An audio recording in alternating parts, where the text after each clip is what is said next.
मेंदूमध्ये रक्ताची गुठळी झाली किंवा रक्तस्राव झाला तर पॅरालिसिस होतो. हे आपल्याला कोणत्या साधनाने कळतं? MRI रिपोर्ट केल्याने किंवा CT स्कॅन केल्याने. ज्या पण वेळेस आपल्याला असं वाटलं की आपल्याला हे लक्षणं जाणवत आहेत, जसं मी सांगितलं बी फास्ट, तर ते लक्षणं जाणवत असेल आपल्याला, आपल्या ताकद कमी होत असेल, सगळ्या गोष्टी जाणवत असेल, तर तुम्ही जवळच्या कोणत्या पण हॉस्पिटलमध्ये मेंदुरोग तज्ञांचा सल्ला घेतला पाहिजे. नाशिक पॅरालिसिस सेंटर हे असं सेंटर आहे की केवळ मुंबई नाही, नाशिक नाही, तर संपूर्ण महाराष्ट्रातून आणि भारतातून आपल्याकडे रुग्ण येतात.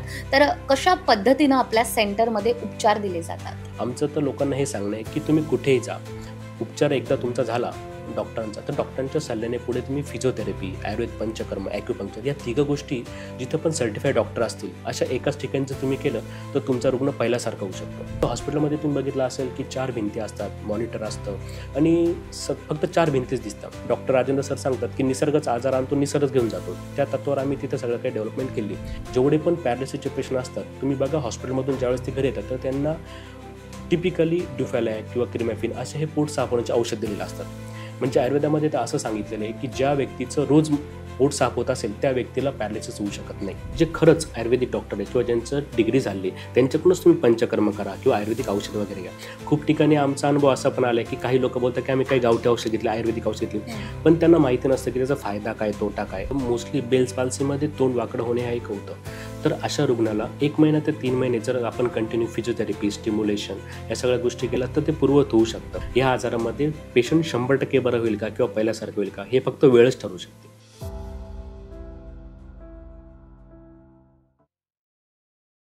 हाय, हॅलो, नमस्कार. मी अमृता आकाश. लोकमत सखीच्या आरोग्यावर बोलू काही या आपल्या आवडत्या पॉडकास्टमध्ये पुन्हा एकदा सगळ्या प्रेक्षकांचं मी स्वागत करते. आज आपण बोलणार आहोत पॅरालिसिस या आजारावर. पॅरालिसिस, अर्धांगवायू किंवा ब्रेन स्ट्रोक या आजाराविषयी आपल्याला माहिती आहे. मात्र हा आजार नेमका कसा होतो, त्याची लक्षणं काय आहेत आणि एकदा की हा आजार एखाद्या रुग्णाला झाला तर त्या रुग्णासोबत त्याच्या कुटुंबाला देखील हा सगळा त्रास सहन करावा लागतो.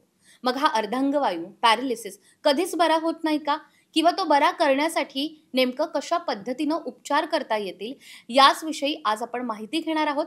आणि आपल्याला मार्गदर्शन करण्यासाठी, आपल्याला माहिती देण्यासाठी आपल्यासोबत आहेत नाशिक पॅरालिसिस सेंटरचे डॉक्टर भूषण गायकवाड. डॉक्टर, आपल्या पॉडकास्टमध्ये तुमचं स्वागत करते. नमस्कार. तर डॉक्टर, बरेचदा आपण बघतो की एखाद्या रुग्णाला जर पॅरालिसिस झाला तर त्या रुग्णासोबतच त्याच्या संपूर्ण कुटुंबाला पण सफर करावं लागतं आणि रोजच्या अगदी जीवनातली बरोबर. आपली जी काही कामं असतात ती सुद्धा करता येत नाही, अडथळे येतात किंवा अगदी दुसऱ्यावरती आपल्याला डिपेंड राहावं लागतं. तर सगळ्यात आधी अर्धांगवायू, पॅरालिसिस म्हणजे नेमकं काय आणि हा आजार होतो कसा? बरोबर. तुम्ही एकदम चांगला प्रश्न विचारले. खूप लोकांच्या मनात असतं की पॅरालिसिस म्हणजे काय, पण तो कसा होतो? तर सोप्या भाषेत सांगायचं झालं तर आपलं जेवढं पण काही मेंदू आहे, तर मेंदूला सगळं काही काम करण्यासाठी एक पोषक तत्व लागतात किंवा ब्लड सप्लाय लागतो. तर हा ब्लड सप्लाय हृदयापासून मेंदूपर्यंत घेऊन जाणारी एक रक्तवाहिनी असते. ती रक्तवाहिनी म्हणजे कॅरोटिड आर्टरी. त्या कॅरोटिड आर्टरीमध्ये कुठल्याही प्रकारे एकतर रक्ताची गुठळी झाली किंवा रक्तस्राव झाला किंवा आघातजन्य इत्यादीमुळे मेंदूच्या ज्या पण काही रक्तवाहिन्या असतात त्या डॅमेज झाल्या तर पॅरालिसिस होऊ शकतो. तर पॅरालिसिस अशा व्यक्तीला झाल्यावर तर पुढे मग ते लक्षणं हळूहळू जाणवतात. मग समजा जर ती रक्ताची गुठळी ज्या भागात असेल तर तो भाग पूर्ण अफेक्ट होतो व त्या व्यक्तीचा तो भाग काम करणं कमी होऊन जातं किंवा ते काम निकामी होतं. त्याला आपण सोप्या भाषेत पॅरालिसिस म्हणू शकतो. अच्छा, पण मग समजा की पॅरालिसिस एखाद्या व्यक्तीला त्याचा झटका येणार आहे, तर त्याची लक्षणं किंवा आपलं शरीर आपल्याला पूर्वीच काही अशा सूचना देतं का, की बाबा ही लक्षणं मला जाणवत होती, पण मी त्याकडे दुर्लक्ष केलं, असं काही? जसं मी तुम्हाला सांगितलं पॅरालिसिस म्हणजे काय, तर आता पॅरालिसिसमध्ये काय लक्षण दिसतात, तर एक अल्फाबेटनुसार बी फास्ट म्हणून तुम्ही सोपं लक्षात ठेवू शकता. बी फॉर बॅलन्स म्हणजे पॅरालिसिस झाल्यावर रुग्णाचा बॅलन्स जाऊ शकतो. त्याच्यानंतर ई फॉर आय म्हणजे डोळ्याला धुसर दिसणं, समोरची गोष्ट दिसताना तुम्हाला असं अंधुक दिसते असं होऊ शकतं. त्याच्यानंतर फास्टमधला एफ फॉर जे पण काही फेस आहे आपला म्हणजे चेहऱ्याचं वाकडं होणं किंवा चेहऱ्याची ताकद कमी होणं हे दिसू शकतं. त्याच्यानंतर ए फॉर आर्म म्हणजे एक हात, एक पाय इत्यादींची ताकद कमी होणं. त्यानंतर यस फॉर स्पीच म्हणजे तुमचं बोलताना बोबडी वळणं किंवा तुमचं तोतरापणा येणं हे दिसू शकतं. आणि टी फॉर टाईम म्हणजे पॅरालिसिस या आजारामध्ये टायमाला खूप महत्त्व आहे. तर तुम्ही तात्काळ डॉक्टरांचा सल्ला घेतला पाहिजे आणि उपचार घेतला पाहिजे. अच्छा, आणि आता तुम्ही सांगितलं, की मेंदूला इजा झाली म्हणजे एक प्रकारचा मेंदूला विकार झाला तर पॅरालिसिस होतो. अनेकदा आपण असं बघतो, की ब्रेन हॅमरेज एखाद्या व्यक्तीला झालाय, तर ब्रेन हॅमरेज म्हणजेच पॅरालिसिस का? हो. आता तुम्ही बोलले विकार, तर मेंदूला असा विकार होत नाही. फक्त मेंदूला ज्या पण काही गोष्टी लागतात काम करण्यासाठी, त्याचं हं. व्यवस्थित सूत्रसंचालन करण्यासाठी, सगळ्यात कामचं कमांड देण्यासाठी, तर ते करण्यासाठी जे पोषक तत्व लागतात, ते पोषक तत्व भेटत नाही. म्हणजेच एक प्रकारे ब्लड सप्लाय भेटत नाही, म्हणून पॅरालिसिस होतो. आता तुम्ही जसं मला विचारलं प्रश्न, की ब्रेन हॅमरेज. तर ब्रेन हॅमरेज म्हणजे जसं मी तुम्हाला बोललो, की रक्तस्राव होणे. एकतर रक्ताची गुठळी झाली मेंदूच्या रक्तवाहिनीमध्ये, कॅरोटिड आर्टरीमध्ये किंवा रक्तस्राव झाला, तर त्याला ब्रेन हॅमरेज म्हणतात. आणि जर इन्फार्क्ट झाला, जर गुठळी झाली त्याला इन्फार्क्ट म्हणतात, म्हणजे इच्छेमिक स्ट्रोक. आता जसं ब्रेन हॅमरेज हा फक्त रक्तस्राव झाला मेंदूमध्ये त्याच्यामुळे नाही होऊ शकत, तर कधी काळी ॲक्सिडेंट झाला किंवा कुठलीही काही एखाद्या रुग्णाचा खूप बीपी वाढला आणि रक्तवाहिनी फुटली तर असं होऊ शकतं. त्याला ब्रेन हॅमरेज म्हणतो. म्हणजे paralysis, brain attack, brain haemorrhage, ischaemic stroke, infarct हे सर्व एकच आहे. अच्छा, पण समजा मेंदूला इजा होते ती काही विशिष्ट कारणांमुळे, पण बरोबर. इतरही अशी कोणती कारणं असू शकतात का, की मेंदूला यामुळे इजा झाली आणि त्यानंतर त्या व्यक्तीला पॅरालिसिसचा झटका आला? अ, बरोबर आहे तुमचं म्हणणं, की असे पण काही रुग्ण आमच्या पाहण्यात आले किंवा आमच्या अनुभवात आले, की टीबी, हं. मेंदूचा देखील टीबी होतो. बापरे! आमच्याकडे तर असं एक पेशंट होतं, की चिकनगुन्यामुळे त्या पेशंटला पॅरालिसिस झाला होता. हां. म्हणजे जेवढे पण काही संसर्गजन्य किंवा विषाणू असतील, त्याच्यामुळे देखील असं होऊ शकतं. तुम्ही आता रिसेंट न्यूज पाहिली असेल, की जी-बी-एस हा एक आजार आहे. त्याच्यामध्ये देखील रुग्णाला पॅरालिसिस होऊ शकतो. असे देखील काही कारणं असतात. अच्छा. पण मग समजा आता ही कारणं तर सगळी आपण पाहिलीत. पॅरालिसिस हा शब्द आपल्याला माहिती आहे, अर्धांगवायू, ब्रेन स्ट्रोक. या व्यतिरिक्त देखील पॅरालिसिस सारखे आणखीन कोणते आजार जसे की सेरेब्रल पाल्सी असेल किंवा आणखीन कोणते वेगवेगळे आजार असतील, तर त्या आजारांचीही नावं काय आहेत आणि त्यांचा आणि पॅरालिसिसचा नेमका असा संबंध कसा आहे? बघा तुम्ही आता बघितलं असेल, की खूप लोकांना माहिती असतं, की पॅरालिसिसमध्ये एक हात, एक पायाचा विकलांगपणा हं, येतो किंवा चेहऱ्याचा विकलांगपणा येतो. हं. पण तुम्ही असे काही रुग्ण पाहिले असेल, की त्यांच्या हाताला ताकद आहे, पण पायाला ताकद नाहीये हां. किंवा दोघं हाताची ताकद गेली किंवा दोघं पायांची ताकद गेली. म्हणजे क्वाड्रिप्लेजिया असेल किंवा पॅराप्लेजिया असेल. तर हे का होतं, की जे पण आपल्या मेंदूपासून खालीपर्यंत जेवढे पण आपलं काही काम करण्यासाठी मणक्यामध्ये एक नस असते, म्हणजेच एक स्पायनल कॉर्ड. स्पायनल कॉर्डमध्ये सगळं काही संदेश घेऊन जायचं काम हं, करत असतं. हं. मेंदूपासून जे पण काही संदेश असतात ते घेऊन जायचं काम असतं. तर त्यामध्ये जर अडथळा निर्माण झाला, तर मग खालचे पायाची ताकद कमी होणे किंवा हाताची ताकद कमी होणे अशा गोष्टी होऊ शकतात. म्हणजे मणक्याच्या कोणत्या भागात तो आघात झाला त्याच्यावरती अवलंबून असतं. तर हं. ते स्पायनल कॉर्ड इंजुरी झाली तरी देखील पॅरालिसिस होऊ शकतो. अच्छा, मग तुमच्याकडे असे रुग्ण पण येतात हो, का, की ॲक्सिडेंट झालं किंवा हो. एकदम असं मोठा ॲक्सिडेंट झाला आणि त्यात त्या रुग्णाच्या मेंदूला तर इजा झालीच आहे. त्याचबरोबर हातापायाला देखील खूप इजा झालेली आहे किंवा आपण म्हणूयात, की अगदी हाडं त्याची ठिसूळ त्या ॲक्सिडेंटमध्ये झाली आहेत. मग त्यांना पण धोका असतो का पॅरालिसिसचा? 100%. आता आमच्याकडे असं पण आहे, की एक 15 फुटावरनं आमच्याकडे एक फुके म्हणून एक पेशंट होतं. हं. 15 फुटावरनं ते घरचंच गॅलरीचं काम करत होते, पडले. तर हां. त्यांच्या मणक्याला मार लागला आणि तो मार एकदम साधा नव्हता. म्हणजे बाहेरून दिसताना जखम काही एक प्रमाणात नव्हती. पण मणके उतारवयामुळे ठिसूळ झाले. त्याच्यामुळे ती नस दाबली गेली आणि रुग्णाला पॅरालिसिस झाला. म्हणजे त्यांचे दोघं हं. हात, दोघं पायांमध्ये ताकद नव्हती. मग कालांतराने रिहॅबिलिटेशन करून सगळ्या गोष्टी झाल्या. पण आपण पहिले असं बघत होतो, की एक वय झालं एखाद्या रुग्णाचं, तर आता त्याला डायबिटीज हा होणारच आहे, ब्लड प्रेशर होणारच आहे. म्हणजे आपण वृद्धांचं इथे घेऊया, की 50शी ओलांडल्यानंतर काही एक आजार असे आहेत, की त्याची गोळी ही सुरू करावीच लागते. पण पॅरालिसिस हा आजार पूर्वी आपण असं म्हणायचो, की वय झालंय म्हणून त्याला कदाचित पॅरालिसिसचा झटका आलाही असेल. पण आता तरुण लोकांना देखील पॅरालिसिसचा झटका येतोय. अनेक व्हिडिओज आपण सोशल मीडियावर पाहतो, की डेली रुटीन तो काहीतरी करतोय आणि अचानक त्याला तो झटका येतोय. तर असं नेमकं का होतंय? आता बघा तुम्ही जर जे पाहत असाल व्हिडिओ, तर त्यामध्ये मोस्टली खूपदा काय होतं, की एक सीपी चाइल्ड किंवा जी-बी-एसचे लहान मुलांमध्ये जी-बी-एस नावाचा आजार हा एक कॉमन हं. गोष्ट आहे. म्हणजे पॅरालिसिसमध्ये जी-बी-एस. ज्या लहान मुलांना तुम्हाला वाटतं, की याला पॅरालिसिस झालं, तर पॅरालिसिस झालं मोस्टली एक तर ते सीपी चाइल्ड असतात किंवा त्यांना जी-बी-एस झालेला असू शकतो. आत्तापर्यंत आमच्या अनुभवात नजरेत आम्ही एक 11 वर्षाचा मुलगा होता, परत एक 8 वर्षाचा मुलगा होता. त्यांना देखील एक सबड्युरल हिमोटोमा झाला होता. एक तर आघातजन्य असं कारण असू शकतं. आघातजन्य म्हणजे ॲक्सिडेंटली किंवा वरतून पडला किंवा असं असू शकतं.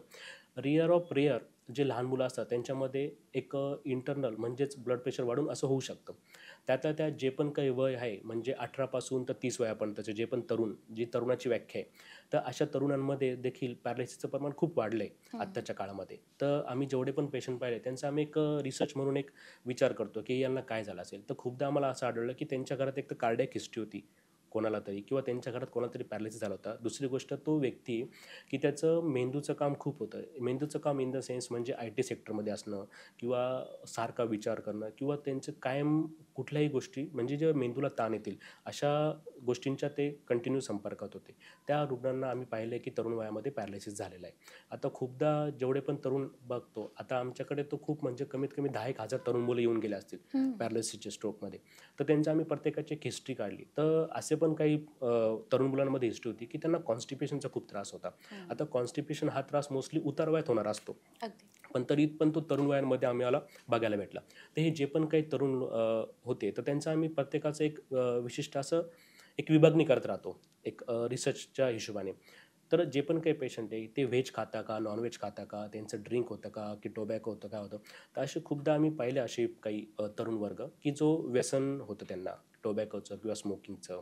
त्याच्यानंतर त्यांच्या याच्या जेवणामध्ये नॉनव्हेजचं प्रमाण जास्त होतं, किंवा त्यांचा स्ट्रेस जास्त होता. या तिघं गोष्टी कॉमन तरुणामध्ये आम्हाला आढळून आल्या.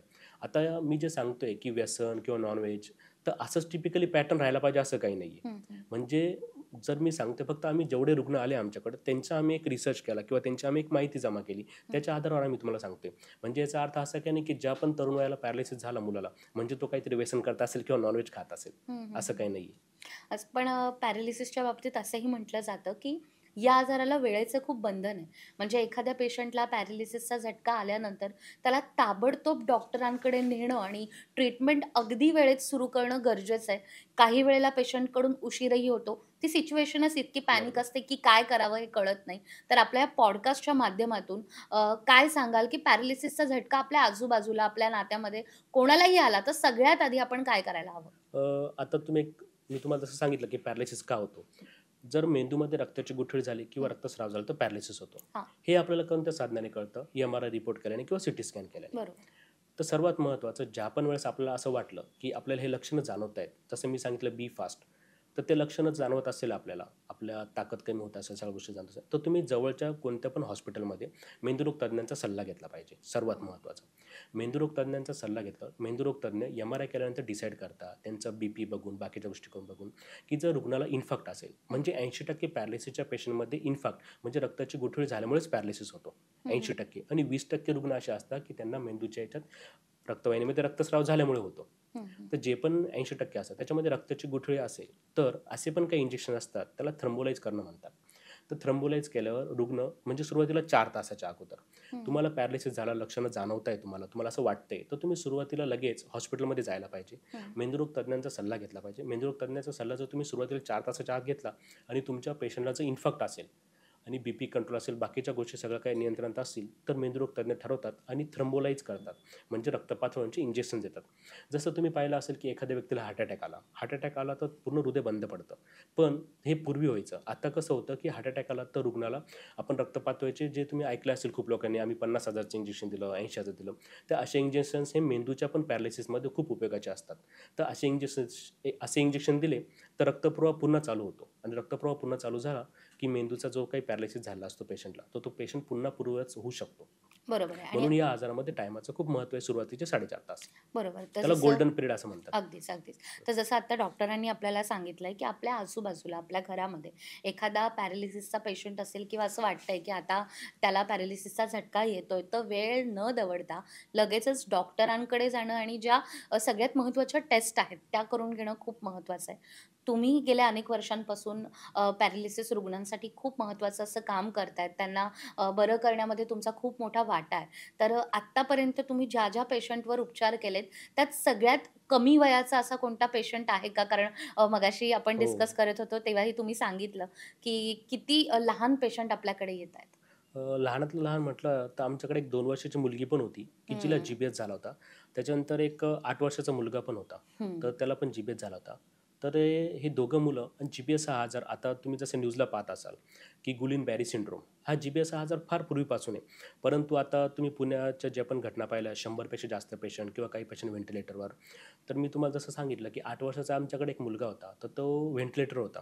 त्याच्यानंतर तो आमच्याकडे आला. तर त्या पेशंटला आम्ही रिहॅबिलिटेशन स्टार्ट केलं, म्हणजे फिजिओथेरपी, आयुर्वेद पंचकर्म इत्यादी सगळ्या काही गोष्टी केल्या. हळूहळू त्यांच्या दोघं पायांना ताकद नव्हती, हाताला ताकद नव्हती. मग हळूहळू ताकद येत गेली आणि रुग्ण हा परत पहिल्यासारखा चालायला लागला, आणि तो एक रील स्टार मुलगा आहे तो. तो आता रील पण बनवतो. अरे वाह! हो. त्यामुळे हे आहे की वेळीच हो, उपचार वेळेचे उपचार घेतले. घेतल्यानंतर हे रुग्ण बरे तर बरे होऊच शकतात. होऊ शकतं. आणि 100% जी-बी-एसचे अगदी. रुग्ण जे लवकरात लवकर इलाज भेटला मेंदुरोग तज्ञांचा, त्याच्यानंतर रिहॅबिलिटेशनचं भेटलं, तर जी-बी-एसचे रुग्ण हे 100% चांगले होतात. फक्त योग्य वेळेत उपचार व्हायला पाहिजे. बरोबर आहे. आणि नाशिक पॅरालिसिस सेंटर हे असं सेंटर आहे की केवळ मुंबई नाही, नाशिक नाही, तर संपूर्ण महाराष्ट्रातून आणि भारतातून आपल्याकडे हो. रुग्ण येतात. तर कशा पद्धतीनं आपल्या सेंटरमध्ये उपचार दिले जातात? आता कसं आहे, की तुम्ही बघितलं असेल, ज्या पण वेळेस पेशंटला पॅरालिसिस होतो, हं. पेशंट हॉस्पिटलमध्ये जातो. हॉस्पिटलमध्ये गेल्यानंतर जे पण काही मेंदुरोग तज्ञ असतात, एम-डी मेडिसिन डॉक्टर असतात, ते सर्व काही उपचार करतात. इमर्जन्सी उपचार झाला का त्यानंतर आमच्या नाशिक पॅरालिसिस सेंटरमध्ये येतात. आमचं तर लोकांना हे सांगणं आहे, की तुम्ही कुठेही जा. उपचार एकदा तुमचा झाला डॉक्टरांचा, तर डॉक्टरांच्या सल्ल्याने पुढे तुम्ही फिजिओथेरपी, आयुर्वेद पंचकर्म, ॲक्युपंक्चर या तिघं गोष्टी जिथं पण सर्टिफाईड डॉक्टर असतील, अशा एकाच ठिकाणी जर तुम्ही केलं, तर तुमचा रुग्ण पहिल्यासारखा होऊ शकतो. आता नाशिक पॅरालिसिस सेंटरची आमची स्थापनाच का झाली, की आमच्या डॉक्टर राजेंद्र कर्णेर यांना पॅरालिसिस झाला होता. त्यामुळे आम्ही हे चालू केलं. तर डॉक्टरांना ज्यावेळेस पॅरालिसिस झाला, त्यावेळेस त्यांना खूप ठिकाणी जावं लागलं. हं. म्हणजे स्वतःला पॅरालिसिस झाला, त्यावेळेस त्यांना पंचकर्मासाठी वेगळ्या ठिकाणी, फिजिओथेरपीसाठी वेगळ्या ठिकाणी, ॲक्युपंक्चरसाठी वेगळ्या ठिकाणी. त्यामुळे आम्ही निसर्गाच्या सानिध्यात अशी एक गोष्ट चालू करावी, की जिथे या सगळ्या सुविधा होती. तसं हॉस्पिटलमध्ये तुम्ही बघितलं असेल, की 4 भिंती असतात, मॉनिटर असतं आणि फक्त 4 भिंतीच दिसतात. पण आमच्या पॅरालिसिस सेंटरमध्ये असं आहे, आम्ही एक जसं काही लोकं तर म्हणतात आमचं जंगलामध्ये, म्हणजे एवढे झाडं वगैरे सगळ्या गोष्टी त्याच्यात सानिध्यात राहतो. आमचं डॉक्टर राजेंद्र सर सांगतात, की निसर्गच आजार आणतो, निसर्गच घेऊन जातो. त्या तत्त्वावर आम्ही तिथं सगळं काही डेव्हलपमेंट केली. आमच्याकडे सर्टिफाईड फिजिओथेरपिस्ट डॉक्टर आहेत 12. त्याच्यानंतर ॲक्युपंक्चरिस्ट आहे, आयुर्वेद पंचकर्म एम-डी पंचकर्म डॉक्टर आहे. ह्या सगळ्या गोष्टी आम्ही तिथे करत राहतो. आता ज्या पण आजाराला आम्ही जसं तुम्हाला मी मागे पण सांगितलं, की आम्ही एक रिसर्चच्या माध्यमातून असा एक विचार करत राहतो, की काही रुग्णांना आपण कसं ट्रीटमेंट केली पाहिजे, काहींना कसं केलं पाहिजे. आता खूपदा आम्ही असं ऑब्झर्व्ह करतो ना, की काही पेशंटला 2 पेशंट असले, उदाहरण सांगायचं झालं तर, हं. की सेम आहे त्या दोघांचं.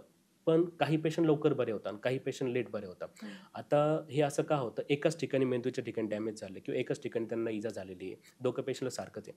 पेशंटची जी पण काही इच्छाशक्ती असते, त्यावर जास्त पॅरालिसिस नीट होणे अवलंबून असतं. हं. हां, तर आमच्या नाशिक पॅरालिसिस सेंटरमध्ये एक अशी गोष्ट आहे, की जर तुम्ही घरी गेले, कोणत्या पण पेशंटला तुम्ही हॉस्पिटलमधून घरी घेऊन गेले, तर हं. पेशंटला काय वाटतं, की हे सगळे लोकं चालता फिरताय आणि मीच बेडवर आहे.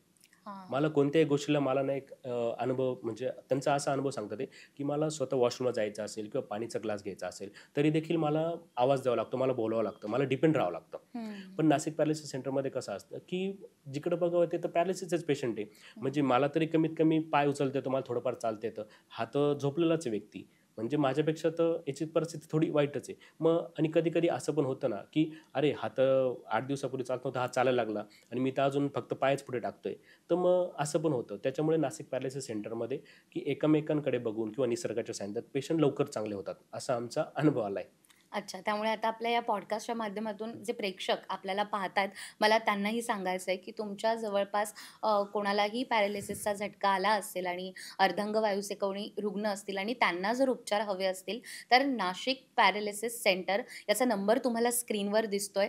यावर तुम्ही संपर्क साधू शकतात आणि कशाप्रकारे या ठिकाणी ट्रीटमेंट होते, ती ट्रीटमेंटही तुम्ही घेऊ शकता. त्याचबरोबर नाशिक पॅरालिसिस सेंटरचं यूट्यूब चॅनल आहे. त्यावर देखील मोठ्या प्रमाणात डॉक्टरांकडून माहिती दिली जाते आणि पेशंटवर नेमके कसे उपचार होतात याचेही बरेचसे व्हिडिओज आहेत. तर ते व्हिडिओजही तुम्ही पाहू शकता आणि कोणीही पेशंट तुमच्या जवळपास असेल, तर त्यांना नक्कीच या सेंटरचा पत्ता द्या, जेणेकरून ते आपल्या या आजारावर मात करू शकतील.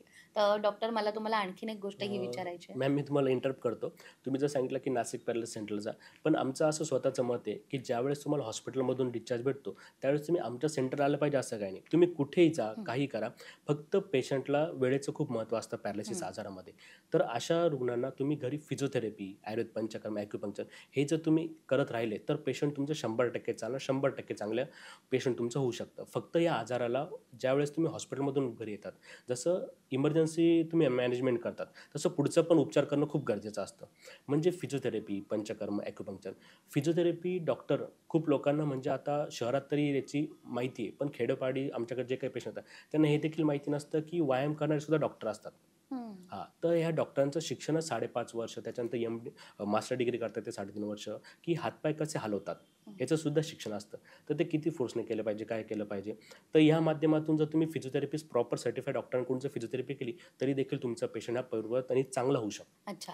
आणि मगाशी तुम्ही पंचकर्माचा पण उल्लेख केला. तर पॅरालिसिसमध्ये उपचार करण्यासाठी पंचकर्म नेमकं किती महत्त्वाचं आहे आणि आयुर्वेद याच्यात किती महत्त्वाची भूमिका बजावतं? एकदम चांगला प्रश्न आहे तुमचा, की आता खूप लोकांच्या मनात काय ग्रह असतो, की पंचकर्म म्हणजे काय, की उलटी करणे किंवा जुलाब होणे, औषध देतात म्हणजे लूज मोशन होतात किंवा वॉमिटिंग करतात, वमन केलं जातं. तर प्रत्येक आजारानुसार शास्त्रामध्ये असं सांगितलं आहे, की पंचकर्म कसे केले जाते. तर चरक संहिता, सुश्रुत संहिता, वाग्भट इत्यादी जेवढ्या पण संहिता आहे आयुर्वेदामध्ये त्यांच्यामध्ये सांगितलेले प्रत्येक आजाराचं त्यांनी वर्णन केलं, त्याच्यानुसार त्यांनी उपचार पण देखील सांगितले. मग पंचकर्म म्हणजे हे सगळे 5 कर्म केले जातात का? पंचकर्माचा अर्थ 5 कर्म असतात. म्हणजे सर्वच 5 कर्म हे पॅरालिसिसच्या पेशंटला करत नाही आपण. स्नेहनम, स्वेदनम, संयुक्तम, पक्षाघातितो विरेचनम असा चरक संहितेमध्ये श्लोक दिला चिकित्सानामध्ये. तर याचा अर्थ काय आहे, की स्नेहन म्हणजे तुम्ही पूर्ण जे शरीराला मालिश करतात, मसाज करतात ते करतात. त्याच्यासाठी एक विशिष्ट तेल आहे, ते आम्ही बनवतो, तर ते देतो. महानारायण तेल असेल, महामाश तेल असेल, नारायण तेल असेल, बला असेल, इत्यादी तेलांचा उपयोग करून आपण तुम्ही मसाज करता. त्याच्यानंतर स्वेदनम. स्वेदन म्हणजे काय, की वाफ दिली जाते. आता जसं आपण एखादं कुठलंही घरात तुम्ही काही काम करताय किंवा तुम्हाला घाण सफाई करायची, तर तो पहिले तुम्ही झाडू मारून घेता, त्याच्यानंतर पाणी मारता, मग ती घाण बाहेर पडते. तसंच आपल्या शरीरामध्ये स्नेहनाने म्हणजे समजा जर तुम्ही मसाज केली, त्याच्यानंतर वाफ दिली, तर आपले पण शरीरावर सगळे बारीक बारीक रोम असतात, त्याच्यामध्ये एक प्रकार छिद्र असतात, तर सगळे काही दोष हे शरीरात येतात, म्हणजे आपल्या आतड्यांमध्ये येतात. आतड्यांमध्ये दोष आला का त्याच्यानंतर आपण बस्ती करतो. बस्ती केल्यानंतर त्याच्यानंतर आपण विरेचन करतो, मग ते सगळे काही दोष शरीरातून बाहेर पडतात. असा हा पंचकर्माचा एक नॉर्मल लोकांच्या मनात कन्सेप्ट आहे. पण पक्षाघातामध्ये आम्ही काय करतो, तर सर्वात महत्त्वाचं आम्ही शास्त्रशुद्ध पद्धतीने पेशंटला मसाज करतो म्हणजे स्नेहन करतो. त्याच्यानंतर स्वेदन करतो. स्वेदन म्हणजे औषधीने वाफ दिली जाते. त्यानंतर आम्ही पेशंटच्या ताकदीनुसार त्याला कोणत्या गोष्टींची गरज आहे त्याच्यानुसार आम्ही मात्रा बस्ती देणं. बस्ती म्हणजे काय, जसं आपण इनिमा देतो. जेवढे पण पॅरालिसिसचे पेशंट असतात, तुम्ही बघा हॉस्पिटलमधून ज्यावेळेस ते घरी येतात, तर त्यांना टिपिकली ड्युफॅलॅक किंवा क्रिमॅफिन असे हे पोट साफ होण्याचे औषध दिलेले असतात. म्हणजे आयुर्वेदामध्ये तर असं सांगितलेलं आहे, की ज्या व्यक्तीचं रोज पोट साफ होत असेल, त्या व्यक्तीला पॅरालिसिस होऊ शकत नाही. हं, म्हणजे अशा रुग्णांना अर्धांगवायू त्या दिवसाला तरी होणार नाही. हं. असं आयुर्वेदात एवढं वर्णन दिलेलं आहे. अच्छा. जसं आपण सांगितलं स्नेहन, स्वेदन. त्याच्यानंतर मग आपण पेशंटला बस्ती देतो. बस्तीमध्ये पण आपण मात्रा बस्ती देतो. 7 दिवसाचं व्यत्यास बस्ती देतो. रुग्णांचं प्रत्येक आता खूप ठिकाणी कसं असतं, की एकसारखीच ट्रीटमेंट होत जाते. हं, पण आमच्या नाशिक पॅरालिसिस सेंटरमध्ये आम्ही नाडी परीक्षण करतो. पेशंटचं चेक करतो. जसं पेशंटची प्रकृती असते, जसं तुम्ही आहे, तुम्हाला वेगळ्या गोष्टी आवडतात. तुम्ही पण मनुष्य आहे, मला पण वेगळ्या गोष्टी आवडतात. हं. प्रत्येकाच्या आवडी वेगळ्या असतात. तसंच प्रत्येकाचं शरीराची प्रकृती वेगळी असते. वात प्रकृती, पित्त प्रकृती, कफ प्रकृती. त्याच्यानुसार आपण त्यांचं पंचकर्म करत राहतो. पण पॅरालिसिस या आजारामध्ये आपण काय करतो, बस्ती देतो. नंतर पेशंटला सुरुवातीला 7 दिवस आपण विरेचनासाठी एरंड तेल असतं. तुम्ही बघा रोजच्या जीवनात तुम्ही पाहिलं असेल, तर जुन्या काळात पण लोकं द्यायचे. तर एरंड तेल आपण पहिला देतो. त्याच्यानंतर काय होतं, त्याच्याने विरेचन होतं. विरेचन झालं का, जेवढं पण वाताचं विमार्गगमन झालेलं असतं, तर ते अनुलोमन होण्यास मदत होतं. मग अशा पेशंटला लगेच चांगला फरक जाणवतो आणि पेशंट हा पूर्ववत होऊ शकतो. म्हणजे आम्ही असे पण काही रुग्ण पाहिलेले, की सुरुवातीला 7 दिवसात जर अशा रुग्णांना आपण पंचकर्म केलं एकदम चांगल्या प्रकारे शास्त्रानुसार, तर रुग्ण हे पूर्ववत चालायला लागतात. असं देखील आम्ही अनुभव घेतलेला आहे. म्हणजे साधं विरेचनाचं औषध दिलं तर रुग्ण हा त्याचं मोशन पास होतं आणि त्याचं जो वाताचं अनुलोमन होतं, त्यामुळे असे रुग्ण पूर्ववत होऊ शकतात. अच्छा. त्यामुळे पंचकर्म हे पॅरालिसिस पेशंटसाठी खूप महत्त्वाचं महत्त्वाचं आहे आहे. आणि त्याचं महत्त्व नेमकं काय हे तर तुम्ही आम्हाला सांगितलं. आता आयुर्वेदानुसार पंचकर्म, स्नेहन, स्वेदन या सगळ्या गोष्टी झाल्या. आहार देखील अशा पेशंटसाठी तितकाच महत्त्वाचा आहे. तर नॉर्मली सुद्धा पॅरालिसिस ज्यांना झालाय ते पेशंट आणि सर्वसामान्य आपण सगळी लोकं यांनी आहारामध्ये काय समावेश केला पाहिजे, जेणेकरून आपल्या शरीरामध्ये तितकशी ऊर्जा निर्माण होईल आणि पॅरालिसिस विरुद्ध लढण्यासाठीही आपण तितके सक्षम असू? बघा आता जेवढे पण हॉस्पिटलमध्ये पेशंट असतात ॲडमिट पॅरालिसिस, त्याच्यानंतर तुम्ही बघितलं असेल, की जेवढं पण पॅरालिसिसच्या पेशंटकडे आहे ना, प्रोटीन पावडर दिली असते प्रत्येक हं. पेशंटला. तर आम्ही काय करतो, की जेवढे पण पेशंट असतात पॅरालिसिस त्याच्या प्रकृतीनुसार त्याला आपण ठरवत असतो आहार कोणता द्यायला पाहिजे, काय नाही. पण सामान्यतः फायबर डाएट जास्त दिलं पाहिजे. त्यानंतर तुम्ही जेवढे पण सलाड असतील किंवा जेवढे पण फळं असतील ते दिले पाहिजे. मोस्टली आयुर्वेदामध्ये असं सांगितलं आहे, की हा आजार जसा मेंदूचा आहे तसा आतड्यांचाच देखील आहे. म्हणजे अशा रुग्णामध्ये कमीत कमी जर आहार किती पचतो तेवढाच दिला गेला पाहिजे किंवा त्याच्या आतड्यांची शक्ती किती आहे, ताकद किती तेवढंच दिलं गेला पाहिजे. मग जेवढे पण फायबर डाएट असतात ते पचण्यासाठी हलके असतात आणि त्याच्याने शरीराला ताकद पण भेटते आणि ते पचतात पण आणि त्याच्यामुळे मग रुग्णाला ताकद पण भेटते. आता खूपदा काय होतं, की पॅरालिसिस झाला आहे रुग्णाला, तर काही नातेवाईकांचं असं देखील म्हणणं असतं की आपण त्यांना काजू बदाम देऊ, हे करू, चिकन सूप देऊ, मटन सूप देऊ, पण त्यांच्या आतड्याला ते किती पचतंय किंवा त्यांची क्षमता किती आहे त्याच्यानुसार द्यायला पाहिजे.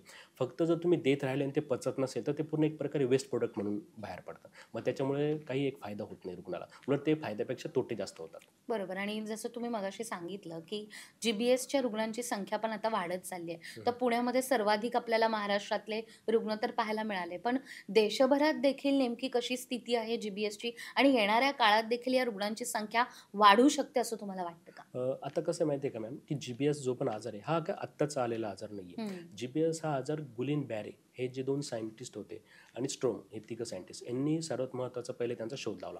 तर हा आजार का होतो? तर कुठल्याही प्रकारचा तुम्हाला जंतू संसर्ग झाला किंवा कुठल्याही प्रकारे व्हायरल इन्फेक्शन झालं तर त्यामुळे होऊ शकतो. तर त्यामुळे कसं होतं, तर कुठल्या पण प्रकारचं जे पण काही जंतू संसर्ग झाला किंवा व्हायरल इन्फेक्शन त्याच्या अगेन्स्ट आपलं शरीर कोणता पण आजार झाला तर ते नीट करण्यासाठी एक अँटीबॉडी तयार करत राहतात. तर अँटीबॉडी तयार करतात. तर त्या बॅक्टेरियल इन्फेक्शन किंवा व्हायरल इन्फेक्शनला लढण्यासाठी जे पण अँटीबॉडी तयार होतात, त्या अँटीबॉडी काय करतात, तर आपलं पेरिफेरल नर्वस सिस्टीम असते. हं. पेरिफेरल नर्वस सिस्टीम म्हणजे काय? आपल्या पायापासून आपल्याला एखादा चटका लागला किंवा एखादी मुंगीने चावलं, तर आपल्याला कसं काय कळतं, मेंदू पण जातो, समजातो. तर तो संदेश घेऊन जायचं आणि घेऊन आणायचं काम जे पण काय करतं, ते पेरिफेरल नर्वस सिस्टीम करत असतं. हं. त्या पेरिफेरल नर्वस सिस्टीममध्ये जे पण काही कार्यक्रम जे पण काही कार्यरत असतात पेशी, त्या पेशींवर आघात होतो. ते ऑटोइम्युन डिसीज हा जी-बी-एस. तर त्याच्यामुळे रुग्णाचं पायापासून ताकद कमी कमी व्हायला सुरुवात होते. मग हा जी-बी-एसचा आजार वाढत जातो. आता सगळ्यात महत्त्वाचं मी तुम्हाला सांगितलं, की बॅक्टेरियल इन्फेक्शन किंवा व्हायरल इन्फेक्शनमुळे असं होऊ शकतं. आता पुण्यामध्ये जी पण काही घटना म्हणजे अचानक उद्रेक झाला, तर हा एक आत्ताच झालेला उद्रेक नाही आहे. इथून मागे पेरू देशामध्ये झाला होता. अमेरिका देशामध्ये पण असे जी-बी-एसचे खूप सारे रुग्ण एकाच खट्टी बाहेर आले होते. तर जे पण काही आपलं विषाणू जे पण आपलं विषाणू विज्ञान संस्था आहे भारताची, त्यांनी आताच जो काही रिसर्च केला, पुण्यात जी पण काही घटना घडली त्याच्यावर, तर कॅम्पॅटोजेजोनी बॅक्टेरिया हा जो काही बॅक्टेरिया आहे त्याच्या अगेन्स्ट अँटीबॉडी तयार केल्या, त्याच्यामुळे अँटीबॉडी तयार झाल्या, त्याच्यामुळे जी-बी-एस झाला असा त्यांचा निष्कर्ष आहे. तर ज्या पण काही आहे ते दूषित अन्न किंवा दूषित पाणी इत्यादीमुळे तो वाढतो. तर तुम्ही जेवढं पण काही जेवण करतात किंवा बाहेरचं काही फास्ट फूड खाता, सगळ्या गोष्टी खातात, तर तुम्ही एक तर उकळून खायला पाहिजे किंवा दूषित नाही खाल्लं पाहिजे. तर हे हं. जी-बी-एसचे धोके जरा कमी होऊ शकतात. अच्छा, त्यामुळे आणि सगळ्यात महत्त्वाचा हा आजार एका व्यक्तीपासून दुसऱ्या व्यक्तीला होत नाही किंवा हा हं, संसर्गजन्य पण नाही आहे. हं, फक्त खाण्यातून जर इन्फेक्शन झालं, तुमची जर इम्युनिटी कमी असेल, हं, हं. तर तुम्हाला होऊ शकतो. हा प्रत्येकालाच होईल असं नाही आहे आणि हा आजार आत्ताच उद्भवलेला नाही, हा आजार फार पूर्वीपासून आहे. अगदीच. जसं तुम्ही आता सांगताय. पण पॅरालिसिसला असंही म्हटलं जातं, की पॅरालिसिस म्हणजे वाताचा आजार आणि मग ज्या लोकांना वाताचा त्रास होतो, त्यांच्या मनात पण एक धाकधूक असते, की माझा वात वाढतोय किंवा आता वाताचा विकार हे वाढत चाललेत. तर मग त्यांना पॅरालिसिसचा धोका अधिक असू शकतो का? जसं मी तुम्हाला मागे सांगितलं, की प्रत्येकाची व्यक्तीची प्रकृती असते. वात प्रकृती, पित्त प्रकृती, कफ प्रकृती. तर हे मोस्टली तुम्ही जसं विचारलं मला, की माझा वात वाढतोय, हाताचा किंवा पायाचा त्रास होतो किंवा मुंग्या येत आहे. तर हे उतारवयात जनरली होतं. उतारवय हे एक जशी अवस्था सांगितलेली आहे. आपल्या दोषांची अवस्था कशी असते, की जन्माला आलं तेव्हा कफ अवस्था, तरुण वयात पित्त अवस्था आणि उतारवयात वात अवस्था. मग त्यावेळेस ते तसे काही लक्षण जाणवतात, तसे काही दिसत असतात. पण जसं तुम्ही बोलले पॅरालिसिस या आजारामध्ये हं. वाताचं. पॅरालिसिस हा एक आजार, हा वाताचाच एक आजार आहे. तर त्यामध्ये कसं होतं, की जसं वायूचं जे पण काही काम आहे, म्हणजे वाताचं. जसं तुम्ही बघता वायू इकडे-तिकडे फिरतो, तसं शरीरामध्ये वाताचं पण काही काम असतं. जसे प्रत्येक शरीरामध्ये दोष आहे, पित्तदोष, कफदोष, वातदोष हे त्यांचं प्राकृत अवस्थेत असेल तर सगळं व्यवस्थित सुरळीत चालू असतं. हं. म्हणजे शास्त्रामध्ये असं वर्णन केलेलं आहे, की वायुस्तंत्र यंत्रधर प्राण उदान व्यान आपण म्हणजे असा एक श्लोक आहे त्याच्यात असं दाखवलेलं आहे, की वायू म्हणजे वात हा खूप काम करतो. म्हणजे आपल्या मेंदूचं काम असेल, हृदयाचं काम असेल, सगळ्या गोष्टींचं वस्तू ने-आण करणं हे ते सगळं काही. जसं आपण एखादा व्यक्ती असतो तसंच जो वात दोष आहे तो आपल्या शरीरातून सगळ्या गोष्टी ह्या सुरळीत करत असतो. हं. म्हणजे सगळीकडे घेऊन जायचं काम हा वात दोष करत असतो. त्या वात दोषाचं जर विमार्गगमन झालं किंवा वात दोषाची जर तिर्यक गती झाली किंवा वात दोष जर दूषित झाला तर हा पॅरालिसिस होऊ शकतो. हं. आणि वातदोषाचे जसे सब प्रकार आहे, प्रत्येक दोषाचे जसे प्रकार आहे, तसेच वातदोषाचे पण प्रकार आहे. म्हणजे वातदोषामध्ये प्राणवायू, व्यानवायू, समानवायू, उदानवायू, अपानवायू. तर हे जसे वाताचे प्रकार आहे, म्हणजेच वाताचे हे सब जे काही प्रकार ते प्रत्येकाचं आपापलं काम करत असतं. म्हणजे प्राणवायू काय काम करतं, आपण जे पण हृदयाची गती असते ते नियंत्रित करणे, श्वास घेणे, या सगळ्या गोष्टी प्राणवायूचं काम करत असतात. त्याच्यानंतर व्यानवायू, परत त्याच्यानंतर समानवायू, प्रत्येकाचं असं एक काहीतरी कार्य दिलेलं आहे. हं. मग ज्यावेळेस वायूचं जे पण काही विमार्गगमन होतं हे आयुर्वेदानुसार मी तुम्हाला सांगतो पक्षाघाताचं. तर त्या विमार्गमन झाल्यावर काय होतं, की हे जे पण काही 5 प्रकार सांगितले वाताचे, त्यांचे जे पण काही कार्य असतं ते अफेक्टेड होतं. त्याच्यामुळे मग त्या सगळ्या काही गोष्टी होत असतात आणि मग त्या जे काही काम करत असतं ते हॅम्पर होतं आणि मग ते काम करण्यास चालना भेटत नाही. मग तुम्हाला ते शरीरावर तशी लक्षणं दिसतात. अच्छा. तर ही लक्षणं तुम्ही सांगितली, पण समजा असं की एखाद्या रुग्णाला पॅरालिसिस झाला, तर आपण बघतो की त्याची एक बाजू ही डॅमेज होते. हं. काहींच्या चेहऱ्यावर त्याचा परिणाम दिसतो, काहींच्या हातावर, काहींच्या पायावर. तर हे कायमस्वरूपीच रुग्णाला घेऊन संपूर्ण आयुष्य काढायचं आहे का अशीही काही ट्रीटमेंट आहे या आजारावर, की त्याचा चेहरा किंवा त्याचा डोळा किंवा हात आपण म्हणूयात, हे अवयव बरेही होऊ शकतात? ओके. आता मी एवढ्या वर्षाच्या अनुभवात एवढं असं काही पाहिलेलं आहे, की लोकांच्या मनात जो पण काही असतो गैरसमज, की चेहऱ्याचा पॅरालिसिस किंवा हाताचा, पायाचा, तो मेंदूमुळेच होतो असं काही नाही. जो चेहऱ्याचा पॅरालिसिस असतो, तो मोस्टली फेशियल नर्व्ह असते ते त्याच्यामुळे होतो. त्याला बेल्स पाल्सी असे म्हणतात.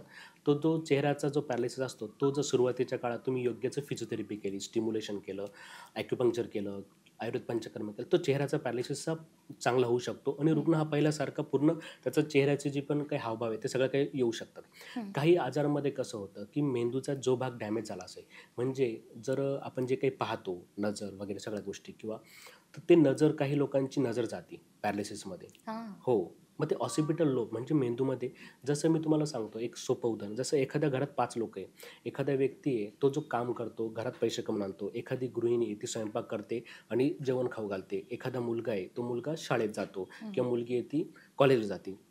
जर समजा एखादं पूर्ण कुटुंब तसंच आपला मेंदूचा भाग आहे. हं, तर मेंदूच्या भागात जसे लोब आहेत, तर त्या लोबनुसार प्रत्येक ठिकाणी वेगळे काम मेंदू करत असतो. हं, तर जो एखादा व्यक्ती समजा आता एखादी गृहिणी आजारी पडली घरात, तर फक्त आपलं जेवणाचा प्रॉब्लेम होऊ शकतो. हं. पण बाकीचा जो व्यक्ती कामाला जातो, तो इन्कम आणून देऊ शकतो. जो व्यक्ती कॉलेजला जातो, तो कॉलेजचं काम करतो किंवा जो शाळेत जातो, तो शाळेचं काम करतो. फक्त मग आपलं ह्या ठिकाणी काय हॅम्पर होतं, फक्त आपलं जेवण नाही भेटणार आपल्याला. तसंच मेंदूचं असतं, ज्या भागात मेंदूचा डॅमेज झालं, तर तो भाग काम करणं थांबवतो. मग तो भाग काम करण्यासाठी आपण जे पण काही करतो, म्हणजे एक प्रकारे आता समजा ती तुम्हाला मी उदाहरण सांगितलं सोपं गृहिणीचं. मग आपण दुसऱ्याकडून एक तर जेवणाची सोय करतो किंवा ते दुसरं कोणीतरी ते स्वयंपाक करतं आणि बाकीच्यांना जेवण भेटतं. तसंच मेंदूचा दुसरा भाग हा काम करायला घेतो. मग तो काम करायला कधी घेतो? ज्यावेळेस आपण फिजिओथेरपी करतो, आयुर्वेद पंचकर्म करतो, ॲक्युपंक्चर करतो. ह्या सगळ्या गोष्टी ज्यावेळेस आपण करतो, त्यावेळेस मेंदूला कळतं, की हे भाग, अवयव हे जिवंत आहे. याचं आपण काम केलं पाहिजे. मग ते हळू सुरळीत होतात. मग त्यासाठी या आजारामध्ये सर्वात महत्त्वाचं फिजिओथेरपी आहे. फिजिओथेरपी ही जर केली, तर रुग्ण हा पहिल्यासारखा होतो. ओके. आता तुम्ही फिजिओथेरपीचा उल्लेख केलाय, पण आजकाल जेव्हा पेशंटला हा त्रास होतो, तेव्हा नेमका चांगला फिजिओथेरपिस्ट निवडायचा कसा? हाही पेशंटसमोर प्रश्न असतो. कारण जागोजागी आपण बघतो, की सेंटर्स आहेत किंवा फिजिओथेरपीचे बोर्ड आपल्याला पाहायला मिळतात. पण त्या रुग्णाला योग्य ट्रीटमेंट मिळते किंवा त्याच्या आजारानुसार, त्याच्या शरीरानुसार त्याला ती ट्रीटमेंट मिळते, हे त्याला नेमकं कसं कळेल आणि पेशंटनेही ते कसं ओळखावं? मी तुम्हाला आता जसं मागे सांगितलं, की जे फिजिओथेरपीचे डॉक्टर असतात, तर ते डॉक्टरांचं शिक्षण डॉक्टरांसारखं 5.5 वर्षाचं शिक्षण असतं. हं. त्याच्यानंतर न्यूरो फिजिओथेरपी त्याच्यासाठी ते 3 वर्ष असतं शिक्षण. मग हे जे पण काही डॉक्टर असतात, त्यांना एवढे वर्ष फक्त हातपाय कसे हलवायचे, व्यायाम कसे घ्यायचे, फोर्सफुली किती अप्लाय करायचा, किती नाही करायचा, या सगळ्या गोष्टी ते ठरवतात. पेशंटला उभं कसं करायचं, चालवायचं कसं, हे ते डॉक्टर ठरवतात. जे डॉक्टर सर्टिफाईड फिजिओथेरपिस्ट असेल डॉक्टर, त्यांच्याकडूनच तुम्ही फिजिओथेरपी केली पाहिजे. हां. तरच तुम्हाला फायदा होऊ शकतो. नाहीतर तुम्हाला फायदा होणार नाही, फायद्यापेक्षा नुकसान जास्त होईल. त्याचप्रमाणे जे आयुर्वेदिक डॉक्टर असतील, जे खरंच आयुर्वेदिक डॉक्टर आहे किंवा ज्यांचं डिग्री झाली आहे, त्यांच्याकडूनच तुम्ही पंचकर्म करा किंवा आयुर्वेदिक औषध वगैरे घ्या. खूप ठिकाणी आमचा अनुभव असा पण आला आहे, की काही लोकं बोलतात, की आम्ही काही गावठी औषध घेतली, आयुर्वेदिक औषध घेतली. हं. पण त्यांना माहिती नसतं, की त्याचा फायदा काय, तोटा काय. मग जे डॉक्टर सर्टिफाईड डॉक्टर असतात, त्यांच्याकडून तुम्ही उपचार घेतला, तो आयुर्वेदिक उपचार असो किंवा फिजिओथेरपी असो, हं. ते केलं तर तुमचा रुग्ण पहिल्यासारखा होऊ शकतो. बरोबर आणि आत्तापर्यंत तुम्ही नाशिक पॅरालिसिस सेंटरच्या माध्यमातून अगदी हजारो रुग्णांना बरं केलंय, त्यांच्यावर तुम्ही उपचार केलेत. तर ज्या रुग्णांना माहीत नाहीये किंवा आपले जे प्रेक्षक आहेत, जे पहिल्यांदा आज या पॅरालिसिस सेंटरबद्दल ऐकतायत, तर त्यांना माहिती व्हावी यासाठी आपल्या सेंटरमध्ये नेमक्या कोणकोणत्या गोष्टी पेशंटला मिळतात आणि साधारण किती पेशंट आपल्याकडे आत्तापर्यंत येऊन गेलेत आणि त्यांची राहण्याची किंवा ट्रीटमेंटची सोय नेमकी कशी आहे? आमचं जे पण काही नाशिक पॅरालिसिस सेंटर आहे, ते पूर्ण एक एका क्षेत्रामध्ये आहे. तर आमच्या नाशिक पॅरालिसिस सेंटरमध्ये सर्वात महत्त्वाचं मी जसं सांगितलं फिजिओथेरपी, आयुर्वेद पंचकर्म, ॲक्युपंक्चर हे असं सगळं एकाच ठिकाणी होतं. या आजाराला ज्या गोष्टी लागतात म्हणजे नर्सिंग केअर, इमर्जन्सी काय मेडिसिन मॅनेजमेंट असेल, त्या सगळ्या गोष्टी आमच्या पॅरालिसिस सेंटरमध्ये होतात. आमच्या जे पण काही पेशंट येतात, सुरुवातीला तुम्ही बघितलं असेल खूप पेशंटला नाकामध्ये नळी असते जेवणासाठी हां. किंवा युरिन बॅग असते. लघवीची नळी असती, तर असे तुम्ही रुग्ण बघितले असेल तर यांना मोस्टली लघवीचं इन्फेक्शनचा धोका असतो. परत त्यानंतर जे काही आरटी असते पेशंटला, जेवणाची नळी, तर कधी कधी रुग्णाचे नातेवाईक काय करतात की घरी असल्यावर त्यांना तोंडाने द्यायचा प्रयत्न करतात, त्याच्यामुळे निमोनिया होऊ शकतो. असं जे पण काही छोट्या मोठ्या गोष्टी होतात ते पण मॅनेज करण्यासाठी आमच्याकडे टीम आहे डॉक्टरांची, त्या सगळ्या काही गोष्टी करतात. आमची दैनंदिनी कशी असते की रोज सकाळी पेशंट उठवलं जातं, त्याची नर्सिंग केअर केली जाते, आमचे मामा मावशी करतात. त्याच्यानंतर आमच्याकडे फिजिओथेरपी होती. फिजिओथेरपीचं सेशन आमचं चालतं सकाळी 8 वाजेपासून 1 वाजेपर्यंत. त्या दरम्यान आम्ही पेशंटकडून आमच्याकडे सगळे अद्ययावत इक्विपमेंट्स आहे, जेवढे पण काही रोबोटिक आहे, त्या सगळ्या काही सुविधा आहे आमच्याकडे, ज्या पॅरालिसिसच्या पेशंटला गरजेच्या असतात त्या. त्यानंतर ॲक्युपंक्चर, स्टिम्युलेशन होतं. त्यानंतर पंचकर्म होतं. पंचकर्मासाठी पण आम्ही एक 7 दिवसाचं पंचकर्माचं एक ठरवलेली चिकित्सा आहे. तर त्याच्यानुसार आमचे जे काही माणसं आहे ते पंचकर्म करत असतात. त्या पंचकर्मामध्ये पण आपण सगळ्याच पेशंटला एकसारखंच ट्रीटमेंट करत नाही. त्यांच्या नाडी परीक्षण करून आपण ठरवतो की ह्या रुग्णाला काय देणं गरजेचं आहे. परंतु स्नेहन, स्वेदन हे तर सगळ्याच पेशंटला आम्ही मोस्टली करतो. त्याच्यानंतर विरेचन कोणाला द्यायचं किंवा बस्ती कोणाला द्यायची, शिरोधारा कोणत्या व्यक्तीला करायची, तर त्या सगळ्या गोष्टी आम्ही ठरवत असतो. स्पायनल कॉर्डचे पेशंट असेल त्यांना कटिबस्ती करणं, जानुबस्ती, या सगळ्या ज्या पण काही आयुर्वेदिक गोष्टी सांगितल्या आयुर्वेदात शास्त्रात, त्या सगळं काय आम्ही करत असतो. त्यानंतर दुपारी पेशंटला आराम असतो. त्यानंतर परत संध्याकाळी आम्ही फिजिओथेरपी स्टार्ट होती. असं आमच्याकडे दिवसभरातून कमीत कमी 3 वेळा फिजिओथेरपी होती, 1 वेळा पंचकर्म होतं, ॲक्युपंक्चर होतं. अशा सगळ्या गोष्टी आम्ही एकाच छताखाली करण्याचा प्रयत्न केलेला आहे. अच्छा. एकंदरीतच पॅरालिसिस पेशंटने नेमकी काळजी कशी घ्यायची किंवा दैनंदिन जीवनामध्ये असे काही बदल आहेत का, की ते आपण आपल्या रुटीनमध्ये करायला हवेत, जेणेकरून भविष्यातला हा जो धोका आहे, तो आपल्याला कमी करता येऊ शकतो? आता बघा, पॅरालिसिस आजारामध्ये काय काळजी घेतली पाहिजे झाल्यानंतर. तर ज्यावेळेस तुम्ही हॉस्पिटलमधून डिस्चार्ज होता, घरी येतात, तर अशा रुग्णांना जर नळी असेल तोंडाची, जेवणाची, तर तुम्ही बळजबरी करू नका की त्यांनी खाल्लं हां. पाहिजे. किंवा काही लोकांचं काय धारणा असते की यांनी जर खाल्लं तर हे लगेच चालायला लागतील किंवा यांना ताकद येईल. हं. परंतु असं नसतं की अन्ननलिका आणि श्वसननलिका ह्या जवळ असतात. पण ज्या पण रुग्णाला मेंदूच्या ज्या भागात डॅमेज झालं असतं त्याच्यानुसार त्यांना गिळायला त्रास होत असतो, म्हणून ती नळी टाकली असते. कालांतराने तिथला व्यायाम करून, बाकीच्या गोष्टी करून, आयसिंग करून त्या गोष्टी आपण आरटी काढू शकतो. पण त्याला पण एक पिरियड लागतो, त्याला एक वेळ लागतो. पण जर तुम्ही फोर्सफुली करत गेलं तर पेशंटला आपल्याला चांगलं होण्यापेक्षा निमोनायटिस होतो, निमोनिया होतं, कफ होतं, मग त्यांना पुन्हा ॲडमिट करावं लागतं. हं. आता खूपदा काय होतं, लघवीची नळी असते ती ओढली जाती, ताणली जाती, मग त्याच्यामुळे पण इन्फेक्शन होतं, ब्लिडिंग होती, हे पण कॉम्प्लिकेशन होतं. ऑलरेडी हं. पेशंटला मी जसं तुम्हाला सांगितलं की इन्फार्क्ट झालेला असतो आणि त्यांना रक्तपातळीच्या गोळ्या चालू असतात. अशा वेळेस हं. जर लघवीची नळी ओढली गेली, ताणली गेली, तर रुग्णाला पुन्हा ब्लिडिंग चालू होती, मग ते खूप कॉम्प्लिकेशन होतं, मग पुन्हा हॉस्पिटल ॲडमिट करावं लागतं. तर हं. जे पण काही पेशंट पॅरालिसिसच्या घरी असतील तर अशा रुग्णांनी काय केलं पाहिजे की जर आर टी असेल त्याची काळजी घेतली पाहिजे, प्रोपटूप करूनच त्यांना आर टी फिट दिलं पाहिजे. त्याच्यानंतर लघवीच्या नळीची पण काळजी घेतली पाहिजे, उभं करताना, चालवताना, या सगळ्या गोष्टींची काळजी घेतली पाहिजे. जर तुम्ही ह्या सगळ्या गोष्टींची काळजी केली, प्रॉपर फिजिओथेरपी केली, तर पेशंट तुमचं चांगलं होऊ शकतो. अच्छा. आणि आपण असेही पेशंट बघतो, की त्यांचं तोंड हे वाकडं होतं किंवा इतका तो पक्षाघात अ, गंभीर असतो, की पुन्हा पूर्ववत तो रुग्ण होईल की नाही याची पण गॅरंटी नसते. तर या सगळ्या ट्रीटमेंटने पुन्हा त्यांचे जे अवयव आहेत ते व्यवस्थित होऊ शकतात? आता बघा, जे तुम्ही तोंडाचा उल्लेख केला, तर मोस्टली बेल्स पाल्सीमध्ये तोंड वाकडं होणे हा एक होतं. तर अशा रुग्णाला 1 महिना ते 3 महिने जर आपण कंटिन्यू फिजिओथेरपी, स्टिम्युलेशन या सगळ्या गोष्टी केल्या तर ते पूर्ववत होऊ शकतं. आणि तुम्हाला मी जसं सांगितलं, की जसं मेंदूच्या जेवढे पण रक्तवाहिन्या असते त्याच्यात जर रक्ताची गुठळी आली किंवा रक्तस्राव झाला तर पॅरालिसिस होतो. पण बेल्स पाल्सीमध्ये जेवढी पण आपली फेशियल नर्व असते त्याला एक तर सूज आली किंवा कुठलं व्हायरल इन्फेक्शन झालं किंवा अननोन रिझन असेल तर हं. होऊ शकतं. चेहऱ्याचा जो पण काही लकवा असतो किंवा चेहऱ्याचा पॅरालिसिस असतो तो, हं. आणि तो चांगला होतो. पण तसं बाकीच्या आजारामध्ये जसं तुम्ही मला विचारलं, की हाताची, पायाची ताकद पुरवत होती का? हं. पुरवत येऊ शकतं का? तर मी कोणत्याच पेशंटची आत्तापर्यंत आम्ही कुठल्याही पेशंटला गॅरंटी दिलेली नाही किंवा काहीच सांगितलेलं नाही, की तुमचा पेशंट 100% चांगलं आहे. फक्त आम्ही काय सांगतो, की आम्ही प्रयत्न करू. मेंदूच्या कोणत्या भागात डॅमेज झालेले आहे हं. हं. किंवा मेंदूचा कोणता भाग अफेक्टेड आहे किंवा हं. तो भाग जो काही काम करत होता, त्याच्यावर नियंत्रण होतं, तर तो भाग हं. हं. अफेक्ट झाला आहे. हं. तर तो किती वेळात नीट होऊ शकतो, काय होऊ शकतं, हे वेळच ठरवू शकते. आणि बरोबर. सर्वात महत्त्वाचं, बाकीच्या आजारामध्ये मेडिसिन दिली का पेशंटवर ते ॲक्ट होतं आणि पेशंट चांगला होतो. हं. पण पॅरालिसिस हा आजार असा आहे, याच्यामध्ये डॉक्टरचं काम 20% आणि हं. पेशंटचं काम 80%. म्हणजे व्यायाम, फिजिओथेरपी वगैरे पेशंटला उभं करणं, पेशंटला चालवणं, याच्यासाठी पेशंटला स्वतः एफर्ट्स घ्यायचे. याच्यात डॉक्टरांचा रोल कमी असतो, याच्यात फिजिओथेरपिस्ट डॉक्टरांचा रोल जास्त असतो. जेवढी पेशंटची इच्छाशक्ती असेल तरच पेशंट चांगलं होऊ शकतं. आणि मेंदूच्या कोणत्या भागात डॅमेज झालं त्याच्यावर अवलंबून असतं की पेशंट किती नीट होईल. जसं मी तुम्हाला मागे पण सांगितलं, आता तुम्ही विचारलं होतं की 2 एकसारखेच पेशंट असतील, त्यांना एकाच ठिकाणी डॅमेज झाला असेल, दोघांची सेम केस असेल, परंतु एकाची इच्छाशक्ती जास्त असेल, तो स्वतःहून जास्त करत असेल किंवा तो मेहनत घेत असेल, तर असा रुग्ण नीट होणारच. पण जो एखादा व्यक्ती आपण त्याला उभं करण्यासाठी, चालवण्यासाठी सांगतोय आणि तो खाली बसण्यासाठी ताकद लावतोय, तर मग अशा रुग्ण नीट होण्यासाठी खूप वेळ लागू शकतो. आणि जो पण पॅरालिसिसचा पेशंट असतो त्याच्यामध्ये सुरुवातीचे जे 6 आठवडे असतात त्याच्यामध्ये फास्ट प्रोग्रेस होती, म्हणजे पेशंट चांगला होण्याचे जास्त चान्सेस असतात. त्याच्यानंतर पुढचे 6 महिने, त्याच्यानंतर 1 वर्ष, 1 वर्षानंतर पॅरालिसिस पेशंट चांगला होतो, पण त्याचा रिकव्हरीचा रेट हा प्रत्येक एका महिन्याला 1% एवढाच असतो. आणि सगळेच पेशंट पहिल्यासारखे होतील असं नसतात. ज्या पेशंटला जर मेंदूच्या कमी भागात झालेला असेल तर तो पेशंट पहिल्यासारखा होऊ शकतो, परंतु जो जास्त डॅमेज झाला असेल तर तो रुग्णाच्या हाताला किंवा फाईन मुवमेंट, पायाला काही गोष्टी विकलांग असतात, त्या आयुष्यभरसाठी राहतात. त्या असं होत नाही की त्या पूर्णपणे नीट होतात. आणि खूप लोकांचा असा प्रश्न असतो की तुम्ही 100% गॅरंटी घ्या किंवा पहिल्या सारखंच आमचा पेशंट होईल का, या आजारामध्ये पेशंट 100% बरं होईल का किंवा पहिल्यासारखं होईल का, हे फक्त वेळच ठरवू शकते. त्याच्यामुळे पॅरालिसिसच्या आजारामध्ये वेळेला खूप महत्त्व आहे. पॅरालिसिसचे असेही काही पेशंट असतात, की त्यांची ट्रीटमेंट चालू झाल्यानंतर त्यांना वेळीच इंजेक्शन किंवा सलाईन दिली जाते. तर ते देणं पण योग्य आहे का? किंवा ट्रीटमेंट चालू झाल्यानंतर काही वेळेला रुग्ण स्वतःहून ही ट्रीटमेंट थांबवतात आणि पुढे जाऊन त्याचा फॉलोअप घेत नाही.